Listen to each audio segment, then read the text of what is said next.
Ողջույն։ Այսօր մենք խորանալու ենք բիզնեսի թվայնացման աշխարհում հիմնվելով տնտեսագետ Արագ Հարյանի վերլուծության վրա։ Կպարզենք, թե ինչպես է թվային հեղափոխությունը ըստ էության գլխիվայր շուռ տալիս բիզնեսի բոլոր կանոնները։ Դե ինչ, գնացինք։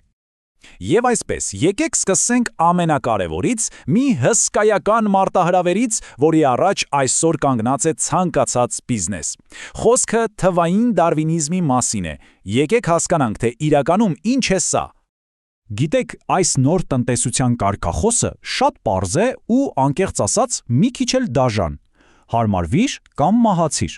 Սա նշանակում է, կամ դուք հարմարվում եք տեխնոլոգիական այս անհավանական արագությանը, կամ ձեր բիզնեսը պարզապես դուրս է մնում խաղից։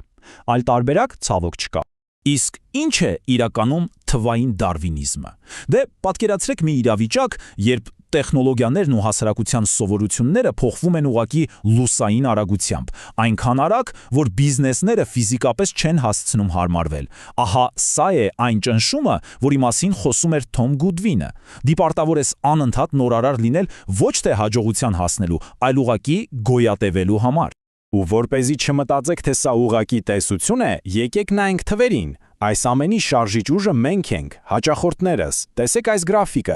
Ընդամենը 6 տարում 2016-ից 2022 թվականը սմարթֆոն օգտագործողների թիվը 49%-ից դարձել է 84։ Սա ուղղակի հսկայական թռիչք է, որը փոխում է ամեն ինչ։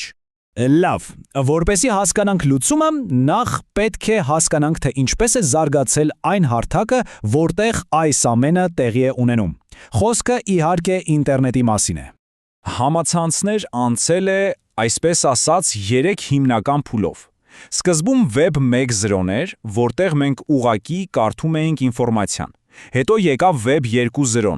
սոցիալական ցանցերի ու ինտերակտիվության դարաշրջանը, որտեղ մենք հիմա ապրում ենք։ Իսկ այսօր մենք մուտք ենք գործում Web 3.0, մի բոլորովին նոր, ապակենտրոնացված աշխարհ։ Web 2.0-ի աշխարհում պատկերացրեք ամեն ինչ անցնում է մի կենտրոնական ընկերության, այսպես կոչված ագրեգատորի միջով։ Իսկ Web 3.0-ի ամբողջ իմաստը հենց այդ միջնորդին խաղից դուրս թողնելն է։ Ուրեմն հիմնական գաղափարը սա է՝ հրաժարվել տեխնոլոգիական հսկաների վերահսկողությունից եւ անցնել մի համակարգի, որտեղ բովանդակություն ստեղծողներն ու սպառողները կարող են իրար հետ շփվել ուղղակիորեն առանց որևէ մեկի միջամտության։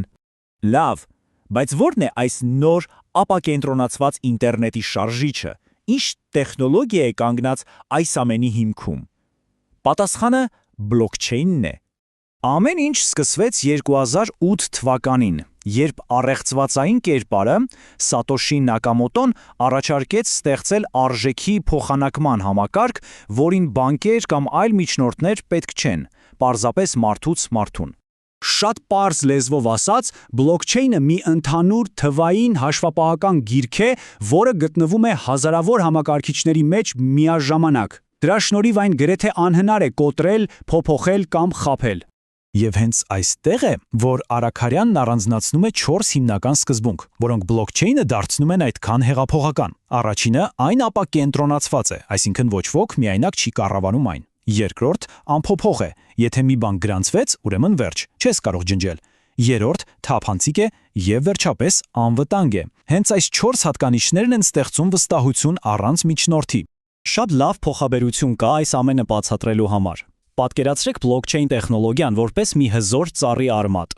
Այդ մեկ արմատից աճում են 2 հսկայական ճյուղեր, որոնք այսօր փոխում են աշխարհը։ Մի կողմից ունենք կրիպտոարժույթները, մյուս կողմից ֆինթեքը, այսինքն ֆինանսական տեխնոլոգիաները։ Հիմա եկեք կենտրոնանանք այդ ճյուղերից մեկի վրա, ֆինթեքի, եւ տեսնենք, թե ինչպես է այն տակնուվրա անում ֆինանսների ամբողջ աշխարհը։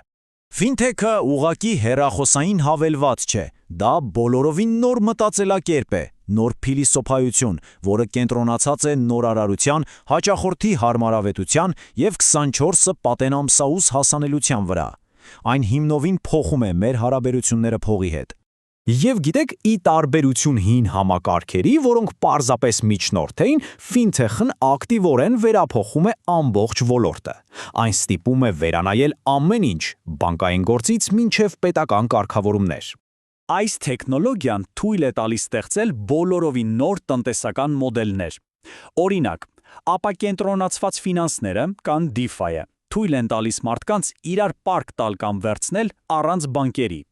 Իսկ NFT-ները, օրինակ, հնարավորություն են տալիս ունենալ սեփականության իրավունք թվային աշխարհում, լինի դա նկար թե վիրտուալ հողակտոր։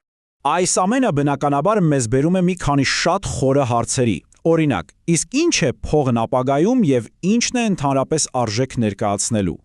Seco բանկի համահիմնադիր Քրիս Գլեդհիլը մի շատ համարձակ, կարելի է ասել, սադրիչ գաղափար ունի։ Նա դա անվանում է հեղինակային արժույթ։ Հիմա լսեք ուշադիր։ Պատկերացրեք, յուրաքանչյուր մարդ ունի իր սեփական արժույթը, ու դրա արժեքը կախված է ոչ թե ոսկուց կամ դոլարից, այլ ձեր անձնական հեղինակությունից։ Ինչքան վստահելի եք դուք, այնքան արժեքավոր է ձեր փողը։ Սա նշանակում է այլևս պետք չեն ոչ բանկեր, ոչ վարկեր։ Դուք ինքներդ եք դառնում ձեր սեփական կենտրոնական բանկը։ Խենթություն է, չէ՞։ Այսպիսով ամփոփելով մենք ականատես ենք լինում մի հսկայական տեղաշարժի։ Վստահությունը մեծ կառույցներից տեղափոխվում է դեպի անհատը։ Ձեր հեղինակությունը դառնում է ամենակարևոր ակտիվը։ Եվ սա մեզ թողնում է մի շատ հետաքրքիր, գուցեև անհանգստացնող հարցի առաջ, իսկ ինչ կլիներ, եթե ձեր հեղինակությունն իսկապես դառնար ձեր արժույթը։ Մտածեք այս մասին։